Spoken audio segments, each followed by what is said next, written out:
유일임 방송통신심의위원장이 가족과 지인을 동원해서 민원을 제기한 이른바 청부민원, 민원사주 파장이 갈수록 거세지고 있습니다. 오늘은 방심위 사무처 직원 149명이 유일임 위원장을 공직자의 이해충돌 방지법 위반 혐의로 국민권익위원회에 신고하고 신속한 조사를 촉구했는데요. 방심위 김준희 노조위원장 그리고 이번 방심위 사태를 계속해서 취재하고 있는 뉴스타파 박종화 PD 두 분을 스튜디오로 모셨습니다. 안녕하세요. 안녕하세요. 네, 안녕하세요. 자, 먼저 김준희 위원장님. 오늘 사무처 직원 149명이 공동으로 국민권익위원회 유일임 위원장을 신고했습니다. 사무처 직원이 전체가 몇 명이나 되죠? 계약직을 포함해서 전체 직원이 현재 약 220명 정도 됩니다. 220명 중에 149명. 예. 굉장히 많은 수가 그냥 연설을 한 게 아니라 본인이 신고자가 된 거잖아요. 네. 이게 유례없는 일 같거든요. 사실 개인 입장에서 공익신고자가 되기로 결심하는 게 네. 쉬운 일이 아니거든요. 뭐 내부 징계라든가 혹시 모를 불이익을 감수해야 될 수도 있기 때문인데요. 네. 오늘 직종과 직급을 망라해서 네. 또 노조 조합원과 비조합원을 망라해서 네. 이렇게 많은 직원분들이 동참해 주신 이유는 네. 류일임 위원장의 이해충돌 방지법 위반이 의혹 제기 수준을 넘어서 혐의가 명백하다라고 직원들 각자가 판단했기 때문이라고 생각을 하고요. 네네. 자, 보다 더 깊은 얘기는 잠시 광고 듣고 와서 이어가도록 하겠습니다. 잠시만요.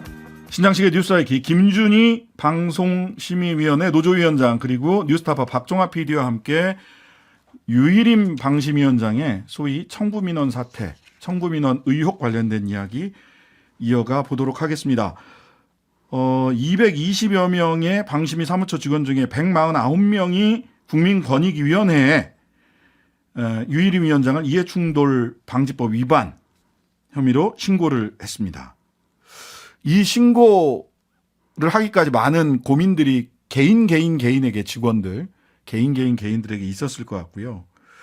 이 신고가 특히 공익제보자 색출을 위한 감사가 진행되고 있는 와중에 신고가 이루어졌어요. 이 의미를 어떻게 읽어봐야 됩니까? 사실 이렇게 많이 참여를 해 주실 줄은 몰랐어요. 저도 깜짝 놀랐고 제 생각에는 지금 방심위 안에서 벌어지는 그 제보자 색출 특별 감사에 대해서 항의하는 차원에서 네. 많은 직원들이 동참했다고 생각을 합니다. 네. 징계를 할 테면 전 직원을 상대로 어디 한번 해보라고 맞섭시다. 뭐 그런 취지로 전 직원에게 다 같이 동참하자고 제안을 했고 많은 직원들이 거기에 동의를 해주셔서 이렇게 된 것 같습니다. 네. 그러니까 뭐 이렇게 군대에서나 옛날 군대와 다름없었던 예전에 70년대 80년대 학교에서 누군가 선생님한테 또는 고참한테 억울한 일을 당해서 뭐 잘못한 이 일 잘못한 사람 손들어 라고 했을 때 모든 소대원이 모든 반 친구들이 같이 손을 들어버리는 약간 이런 느낌? 영화 속에서 본 것 같은 그런 느낌이 저는 개인적으로는 사실은 좀 들었습니다. 박종화 PD님. 네. 뉴스타파가 그리고 박종화 PD님이 유일임 위원장 계속 추적하면서 취재를 하고 계세요. 며칠 전에 공개한 걸 보니까 유일임 위원장이 1월 3일 날 방심위 전체 회의를 공전시키고 서초동 식당 네. 거기까지 쫓아가셨더라고요. 맞습니다. 저희가 그 류일임 위원장을 그 청부민원 의혹을 보도한 게 지난해 12월 25일이었거든요. 네네. 그때 이후로 저희가 류일임 위원장의 반론 그리고 그 입장을 듣기 위해서 7번을 찾아갔어요. 네, 7번을 찾아갔는데 이분이 정말 화물 엘리베이터로 출근하거나 아니면 저희 취재진이 어디 있는지를 그 뭐 비서실이나 홍보실 직원들을 이렇게 또 동원을 해가지고 네. 피해 다니면서 만나지 못하고 있다가 지난 1월 3일 그 임시회의가 소집된 날 청부민원에 대한 의혹에 대해서 네. 이제 안건으로 다루는 그 임시회의가 소집된 날 그 임시회의를 의도적으로 파행시키기 위한 목적으로 보이는데 그때 갑자기 서초에 그 방심위가 또 있거든요. 네네. 서초 직원들과 그 약속을 잡습니다. 점심 시간에. 예, 회식 약속을. 네, 막년회라고 하는데 1월 3일이었거든요. 어. 그래서 이제 저희가 거기에서 현장에서 류일임 위원장을 드디어 만나셨더라고요. 네, 만날 수 있었습니다. 그래서 네. 질문을 던졌더니 질문을 던졌더니 그 비윤리적인 취재다라고 하면서 내가 원치 않는 취재다. 비윤리적인 취재이므로 뭐 홍보실을 통해서 뭐 얘기를 해라. 근데 저희 충분히 홍보실을 통해서 엄청나게 질문을 드리고 또 위원장님한테도 직접 전화로도 하고 어떤 문자로도 질문을 드리고. 했길래 비윤리적이라고 어떤 비윤리적인 질문을 하신 겁니까? 가족과 지인을 동원하여 청부민 인원 의혹을 받고 있는데 이거 사실이냐, 그리고 그 문구를 작성하는 거를 지시를 하였냐, 이런 질문들을 드렸죠. 그게 비윤리적인 취재입니까? 아니, 언론으로서 당연히 질문을 드려야 하는 거고, 저희는 저희 취재 당사자에게 반론을 들어야 하는 의무도 있으니까 네. 당연히 그렇게 열심히 만나러 다닌 거였는데, 위원장님께서 정말 필사적으로 도망쳤다라고 표현을 할 수 있을 만큼 그렇게 만나기가 좀 어려웠던 분이었습니다. 아니 그리고 그 소위 민원사주 의혹을 받고 있는 가족이나 지인들에게 전화를 하거나 취재를 하는 것에 대해서도 신년사에서 테러 행위라고 보복 테러라고 말씀하셨습니다. 테러, 네네. 보복 테러. 아니 그럼 취재를 어떻게 하라는 겁니까? 만약 그렇게 확인 취재 안 하고 그냥 보도를 하면 그거는 반론 보도를 하지 않았다, 반론을 듣지 않았다라고 해서 또 방심이 오는 거 아닙니까? 그럼요. 그렇죠. 이거 어떻게 하라는 거죠? 그러니까 정말 저희도 좀 난감한데, 보복 취재 이런 표현들을 지금 국민의힘에서도 언론사를 상대로 쉽게 하고 있고 이런 표현들 쓰면서 지금 저희를 수사를 하겠다. MBC와 뉴스타파 그리고 방심위의 성명 불상의 직원을 뭐 수사를 하겠다 하고 수사에 들어갔어요. 네네. 그런데 이게 어떻게 언론의 당연한 의무를 한 것이고, 네. 또 이제 공익신고자 입장에서는 당연히 그 위원장의 비위 행위에 대해서 공익을 위해서 고발을 한 건을 두고 정말 이렇게 하는 거는 좀 잘 이해가 되지 않고 황당한 사건이죠. 네. 네. 자, 오늘 이 방심위 직원분들께서 노조도 그렇고 직원분들, 노조 플러스 알파인 거잖아요. 일반 직원, 비노조원들까지 오늘 다 참여를 해서 149분이 같이 손을 들었어요. 네. 징계하려면 나를 다 징계해라, 직원을 다. 근데 오늘 또 야당 추천 방심위원 2명에 대한 해촉안을 의결을 했더라고요. 네. 그러니까 소위 여당 추천 방심위원들이 4분인가요? 그리고 야당 추천이 3분 이렇게 구성돼 있죠. 네, 현재 그렇습니다. 현재 그 4분이 모여서 야당 추천 방심위원 중에 2분을 해촉 의결을 했고, 그 직후에 신고를 하셨다고요? 시간상으로 보면? 아니, 그 전에 했습니다. 그 전에 했습니까? 예. 이거는 야당 추천 방심위원 2명을 해촉하는 거는 약간 뭐 대화 타협으로 이 문제를 해결하겠다라고 하는 것이 아니라 그냥 힘으로 밀어붙이겠다, 이런 의미로 좀 읽힐 수도 있을 것 같은데, 오늘 이걸 어떻게 봐야 돼요? 야당 추천 방심위원 해촉. 예. 사실은 저는 정말로 그렇게 할 줄 몰랐어요. 네네. 처음에 말은 그렇게 이제 뭐 일부 언론을 통해서 보도가 되긴 했었는데 네. 안건명을 그렇게 적지는 않았었거든요. 그래요? 네. 그래서 뭐 이렇게 그동안 계속 본인이 좀 수세에 몰려 있었는데 네네. 그것을 좀 반전의 계기로 삼으려는 거 아닌가? 처음에 저는 그 정도 생각을 했는데 네네. 어제부터는 여러 언론에서 네. 거의 기정사실화하는 보도들이 또 많이 나오더라고요. 그러면 이제 해촉 의결을 했으면 실제로 해고를 하냐 마냐는 대통령. 그렇죠. 오늘은 해촉 건의안에 예. 대해서 의결을 한 것이고, 그렇죠. 대통령이 재가를 하면은 해촉이 되겠죠. 왜 이렇게까지 하는 겁니까? 예. 이제 박정환 PD님.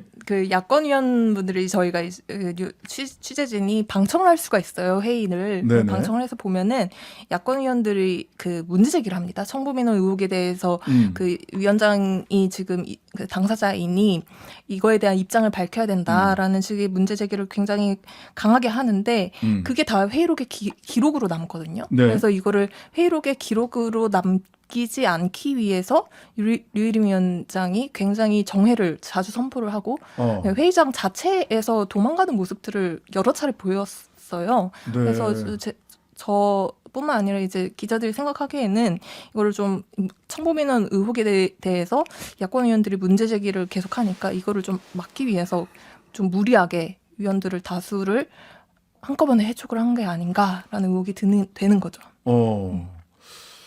사람을 입을 그 메시지를 반박하거나 하는 게 아니라 입을 없애버리겠다. 아주 근본적 대책이네요. 자, 근데 과거 방심위에서 일어난 청부민원 사건이 저도 이 판결문을 이렇게 쓱 봤는데 청부민원 사건이 과거에 있었더라고요. 근데 이 청부민원 결코 용납할 수 없는 심각한 비리다. 이런 취지의 판시가 있었는데 이 판례에 비춰보더라도 유일임 위원장 이거 좀 쉽지 않아 보이는데 법률상의 판단을 받을 수밖에 없는 상황까지 갈 수도 있겠다. 이 판례를 비춰보면 어떻게 보세요? 예, 위원장님 먼저 뭐 한 말씀 하시겠습니까? 2018년에 사무처 한 팀장이 그 해고된 일이 있었는데 네. 그때 해고 무효 소송에서 1, 2, 3심 모두 방금 말씀하신 대로 그렇게 판단을 했었던 걸로 알고 있습니다. 네. 이 판례와 관련해서도 보도가 언론 보도가 쭉 나왔는데 네. 이 판결 미디어오늘에서 오늘 보도가 쭉 나왔던데 어떻게 보셨어요, 박종화 PD님? 그 2018년 예, 18년. 예. 그쵸? 이제 그때 당시에 결코 용납할 수 없는 심각한 비리라고 청부민원의 민원 사건에 대해서 그렇게 표현을 하였고, 네. 사실 이 사건은 그 2012년부터 권혁부 사건으로 되게 유명한데, 권혁부 부위원장과 그 사무처 직원이 이제 서로 좀 권혁부 부위원장이 사무처 직원한테 요청을 한 거죠. 네. 민원을 넣어달라고. 예, 그래서 예. 당시에도 김미아 라디오 프로그램에 세계는 대해서 그리고 우리는 제가 지금 진행하고 있는 바로 이 시간대에 하고 있던 그렇군요. 프로그램이네요. 항상 네. 타겟이 되는 라디오 이 시간대가 왜 이렇죠? 이런 사건들에 대해서 정치적인 그 청부 민원들이 있었고 그때 당시에 이 검찰이 기소는 하지 않았습니다. 이 여러 가지 이유들이 있었던 걸로 보이는데 네. 다만 이제 권혁부 부위원장이 이제 방심위에서 나가고 네. 나서 나중에서야 이 사실들이 밝혀진 거였고 네.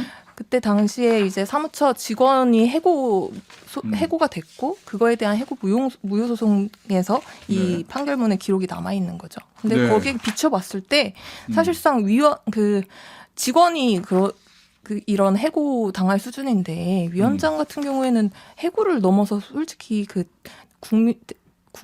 대국민 사과까지 필요한 사안이 아닌가. 희대의 청부 민원 사건으로서 좀 위원장으로서 좀 이런 거에 대해서 그 사죄의 말씀을 전해야 하는데 그런 게 그런 게 없어서 좀 아쉽습니다. 그러니까 청부민원 때문에 해고 당한 사건이 있었던 거잖아요. 말을 하자면 청부민원 했다고 해서 그러면은 만약 유일임 위원장이 청부민원의 당사자 사주를 했다라고 하면 유일임 위원장을 해고할 수 있는 사람은 대통령밖에 없습니다. 그래서 저는 대통령의 태도, 그다음에 대통령이 지금 두 가지 결정을 하셔야 돼요. 하나는 야당 오늘 해촉 건의 의결한 것에 대해서 실제로 해촉을 할 거냐, 야당 방심위원 2명을. 그다음에 유일임 위원장의 거취는 대통령은 인사상 문제를 어떻게 결정할 거냐. 대통령께서 결정을 해야 될 게 많다. 보니까 상급자의 부당한 지시를 거부하지 않았다는 이유예요. 그때 이 판결에서 보니까 상급자가 지시해서 내가 어쩔 수 없었다라고 해명을 했더라고요. 그 방심위 직원이. 근데 야 이건 부당한 지시는 거부했어야 되는데 그러지 않고 그냥 청부민원 했다는 것 이거는 충분히 해고 사유가 된다. 그래서 직원들이 아니라 외부 자기 지인들을 사죄했나 하는 생각도 드는데 지금 방심위 분위기가 보니까 엊그제 또 설문조사 결과도 발표하셨잖아요. 네. 설문조사 결과 어떻게 나왔는지 유일임 위원장에 대해서 그거 잠깐 소개 좀 해주시죠. 저희가 작년 연말에 노조가 조합원들을 대상으로 그 방심위원들을 평가하는 설문조사를 했었는데요. 네. 유일임 위원장에 대해서 긍정 평가를 한 사람이 한 명도 없었어요. 저희가 매우 우수, 보통, 미흡, 매우 미흡 이렇게 네. 나눠서 객관식으로 설문조사를 했는데 네. 96.8%가 미흡 또는 매우 미흡이라고 응답을 예. 했습니다. 네. 긍정평가 한 명도 없고 그냥 보통이 그럼 한 명 정도 있었나 보네요. 지금 퍼센테이지를 딱 보니까 보통 한 명, 나머지는 전부 다 미흡 내지는 매우 미흡. 긍정평가는 0. 참 어떤 면을 매우 미흡하다라고 평가를 하는 방심위 직원들이 핵심적인 이유는 뭡니까? 아니 사실은 이번 청부민원 의혹이 나오기 전부터 네네. 류 위원장에 대한 어떤 비판이 계속 누적돼 왔어요. 뭐 매번 회의 때 발언하는 거 보면 뭐 보고 들으면서 느끼는 바가 있었겠죠. 네.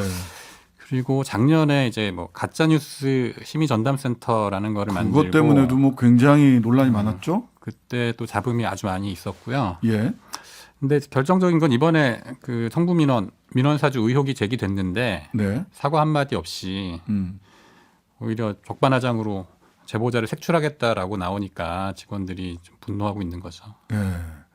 제보자 색출 이게 상당히 직원들로서는 이 적반하장이라고 생각을 하셨다. 그렇죠. 예. 사실 지금 그 위원장에 대한 직원들의 분노 게이지가 지금 계속해서 올라가고 있고요. 예. 저희 사무실 안에 예. 직원들 책상 각자의 자리에 네. 류일임은 사퇴하라라고 적힌 손팻말이 여기저기 지금 많이 붙어 있습니다. 참 그거 사실 쉬운 일이 아니잖아요. 네. 사실 인사권자인데 인사권자 물러나라라고 하는 거를 팻말에 자기 이 업무용 책상 위에 저도 그 사진을 봤거든요. 책상 위에 다 붙어 있더라고요. 박 PD님 이제 뭐 거의 방송이 마무리돼 가는데 네. 이번 방심위 사태 이거 어떻게 그 마무리가 되고 해결돼야 됩니까? 물론 이제 최종적으로는 윤석열 대통령의 판단에 지금 많이 달려 있긴 하지만은 사실 저는 취재진 입장에서 말씀을 드리고 싶은데요. 네. 자꾸 류일임 위원장께서 그 사상 초유의 개인정보 유출 범죄다 하면서 그 검찰 수사에 검찰을 고발하고 그리고 제보자를 색출하려고 하고 그 언론의 취재를 범법행위로 몰아가고 있는데 네. 이거는 분명한 사상 초유의 청부민원 사건입니다. 네. 그래서 그거를 덮으려고 해도 피하려고 해도 도망치려 해도 도망칠 수 없다고 없을 것이라고 말씀을 드리고 싶고 그리고 그렇게 되기 위해서 뉴스타파에서 또 열심히 취재를 하겠습니다. 네. 자, 위원장님. 직원들에 대한 압박 심해질 것 같아요. 한 명도 한 명인지 두 명인지 또는 직원인지 아닌지는 모르겠습니다만 어쨌든 내부 색출 작업을 하는 가운데 149명이 그럼 나도 징계해라 라고 정면 충돌을 선택을 해서 했는데 그래서 더 압박이 심해질 수 있을 것 같은데 앞으로 노조 거기에 더해서 사실은 다른 비노조 직원들까지 어떻게 대응하실 생각이십니까?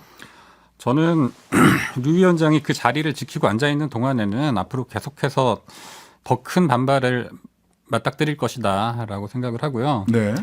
노조는 다음 주부터 방심위가 있는 목동 방송회관 인근에서 이제 1인 시위를 시작할 거고요.